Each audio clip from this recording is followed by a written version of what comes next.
चलिए दोस्तों, आज के इस न्यू वीडियो में हम लोग बात करेंगे गॉस लॉ के कुछ एप्लीकेशंस के बारे में। तो आज का जो फर्स्ट टॉपिक हम लोग जो बात करने वाले हैं वो field due to an infinitely long charge wire के कारण जो इलेक्ट्रिक फील्ड बनता है उसके बारे में।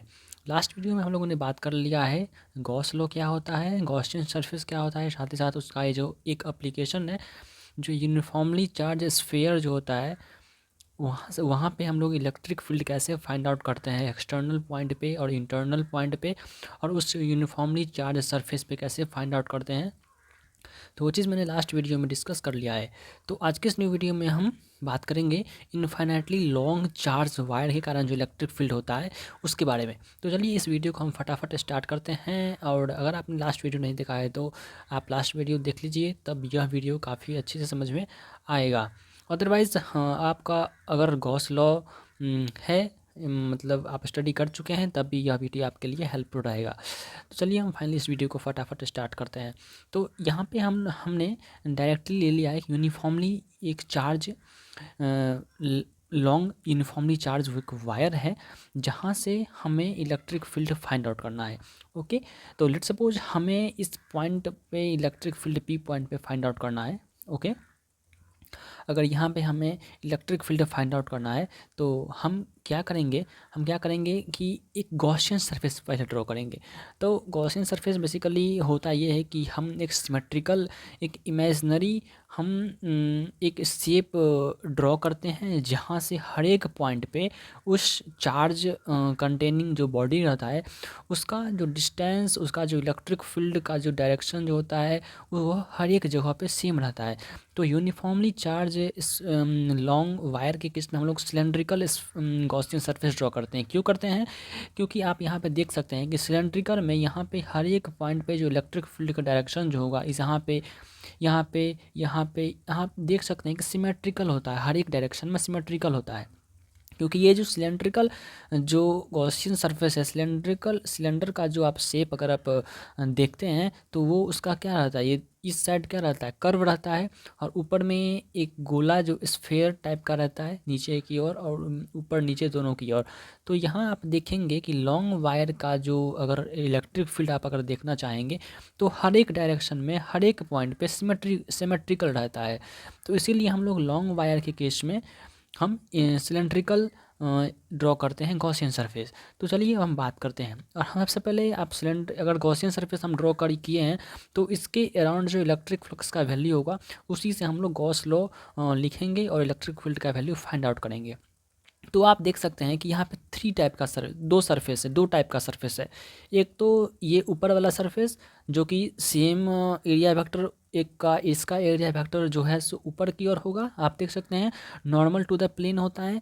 इसका एरिया वेक्टर जो होगा वो नीचे की ओर होता है, क्योंकि नीचे वाला ये प्लेन है तो यहाँ पे इसका जो normal to the plane of surface होगा तो नीचे की ओर इसका एरिया वेक्टर होगा। ओके, और इसका ऊपर की ओर होगा। ओके, लेकिन इसका जो एरिया वेक्टर होगा, ये जो कर्व पार्ट का जो एरिया वेक्टर होगा आप देख सकते हैं एरिया वेक्टर इसका इस डायरेक्शन में होगा। ओके, एरिया वेक्टर इस डायरेक्शन में होगा। एंड इलेक्ट्रिक फील्ड का अगर आप वैल्यू इलेक्ट्रिक फील्ड का डायरेक्शन देखें तो वो जो होगा रेडियली आउटवर्ड ही होगा हर एक कंडीशन में, क्योंकि पॉजिटिव चार्ज का है तो पॉजिटिव चार्ज के केस में क्या होता है, आउटवर्ड होता है। तो इसमें हर एक कंडीशन में इलेक्ट्रिक फील्ड का वैल्यू क्या होगा, जो आउटवर्ड डायरेक्शन में होगा। ओके, तो हम इस तीनों पॉइंट को लेकर के इलेक्ट्रिक फील्ड का वैल्यू हम फटाफट अब फाइंड आउट करते हैं। तो आप यहाँ पे देख सकते हैं कि यहाँ पे अगर फ्लक्स का वैल्यू, अगर यहाँ पे छोटा सा कोई एरिया है, अगर हम छोटा सा एरिया ds यहाँ पे हम छोटा सा एरिया अगर लिए हैं, ओके, यहाँ पे भी छोटा सा एरिया हम लिए हैं और यहाँ पे भी छोटा सा एरिया लिए हैं। ओके, तब यहाँ से हम इलेक्ट्रिक फ्लक्स का वैल्यू अगर हम देखें, यहाँ से अगर इलेक्ट्रिक फ्लक्स का वैल्यू देखें तो फाई क्या हो जाएगा, ई डॉट डी एस। तो ई क्या है, इलेक्ट्रिक फील्ड क्या है, ई डॉट डी एस। तो इलेक्ट्रिक फील्ड आप यहाँ पे क्या देख रहे हैं, इलेक्ट्रिक फील्ड इस डायरेक्शन में है, लेकिन एरिया वेक्टर का डायरेक्शन क्या है, ये। तो दोनों के बीच का एंगल क्या हो जाएगा, 90 डिग्री। तो इस कंडीशन में क्या हो जाएगा, ई डी एस कोस 90 डिग्री। अगर 90 डिग्री का कोस 90 डिग्री जीरो होता है तो इस कंडीशन में फाई क्या हो जाएगा, जीरो हो जाएगा। यहाँ पे क्या हो जाएगा, फाई 0 हो जाएगा। सिमिलरली अगर ऐसे आप देखें तो यहाँ पे इलेक्ट्रिक फील्ड का वैल्यू क्या है, ऐसे डायरेक्शन में है, और एरिया वेक्टर का डायरेक्शन क्या है, नीचे की ओर है। तो इस कंडीशन में भी जो डी फाई अगर हम यहाँ पर निकालेंगे तो यहाँ पे क्या हो जाएगा, वैल्यू 0 हो जाएगा, कि बिकॉज यहाँ पे 90 डिग्री एंगल सस्टेन हो रहा है इलेक्ट्रिक फील्ड और एरिया वेक्टर के between.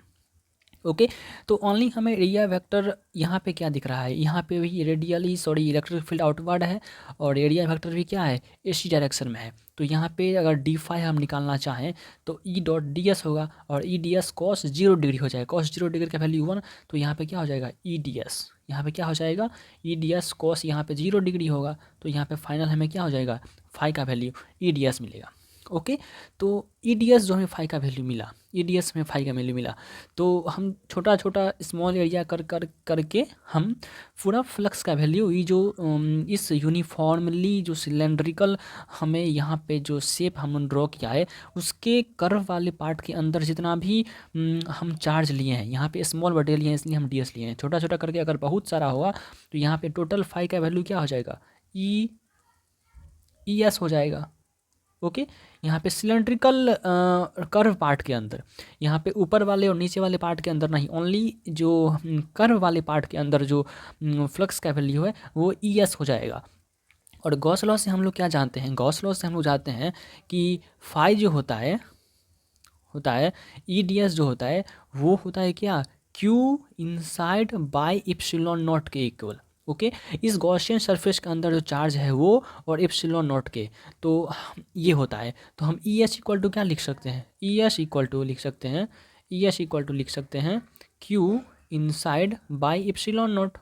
Okay Q inside by epsilon not. तो यहाँ पे आप अगर आप देखें इस अगर यहाँ पे सरफेस एरिया देखें, इसका सरफेस एरिया क्या हो जाएगा, सिलेंडर का सरफेस एरिया क्या हो जाता है, 2πr_l, अगर इसका डिस्टेंस अगर l है, इसका लेंथ l है, तो E into 2πr_l equals to Q inside upon epsilon not.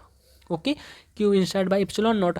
हम जानते हैं कि लीनियर चार्ज डेंसिटी जो होता है लैम्डा, लीनियर चार्ज डेंसिटी क्या होता है लैम्डा, वो क्या होता है, चार्ज पर यूनिट लेंथ, इस लेंथ में जितना चार्ज सब कंटेंट है, तो Q by lambda, sorry Q by L, Q क्या होता है, Q बाई एल, लैम्डा क्या होता है, यूनिफॉर्म लीनियर चार्ज जो डेंसिटी होता है वो क्या होता है, जितना चार्ज किसी पर यूनिट लेंथ में कितना चार्ज कंटेंट है वो होता है लैम्डा, यानी लीनियर चार्ज डेंसिटी। तो यहाँ पे Q जितना है, Q इक्वल्स टू क्या हो जाएगा, lambda times L, Q equals to क्या हो जाएगा, लैम्डा टाइम्स एल, क्योंकि इस एल लेंथ में Q चार्ज जो है सो कंटेंट है। तो यहाँ पे Q इनसाइड कितना है, Q तो लैम्डा। तो यहाँ पे हम लोग क्या लिख सकते हैं, यहाँ पे हम लोग लिख सकते हैं E into 2πr_l equals to Q के जगह पर लैम्डा टाइम्स एल लिख सकते हैं, क्योंकि इतना ही चार्ज इसमें कंटेंट है, बाय इप्सिलॉन नॉट। तो यहाँ से इलेक्ट्रिक फील्ड का जो वैल्यू हो जाएगा lambda L 2πr_l into epsilon not, L से एल कैंसिल हो गया, तो यहाँ पे क्या हुआ, lambda upon 2πr into epsilon not, ये जो है सो ई का इलेक्ट्रिक फील्ड का ये वैल्यू हो गया। ओके तो इसके केस में क्या होता है, अगर हम एक इनफाइनाइट लॉन्ग वायर लेते हैं, उसकी वजह से इलेक्ट्रिक फील्ड का वैल्यू अगर हम किसी पॉइंट पे अगर फाइंड आउट करते हैं तो उसका वैल्यू क्या हो जाता है, लैम्डा अपॉन लैम्डा जो है so linear charge density upon 2πr, r जो है ना, यहाँ पे आर कहने का मतलब ये जो सरफेस इसका है ना, यहाँ पे जो होता है इसका क्या होता है, जो सिलेंडर है हम लोग ड्रॉ किए हैं, यहाँ से इसका जो अगर हम इसका सरफेस एरिया पे जो इसका रेडियस होता है वो क्या होता है आर, तो वही R into epsilon not. Okay तो आई होप ये वाला जो कॉन्सेप्ट है सो आपको समझ में आ गया।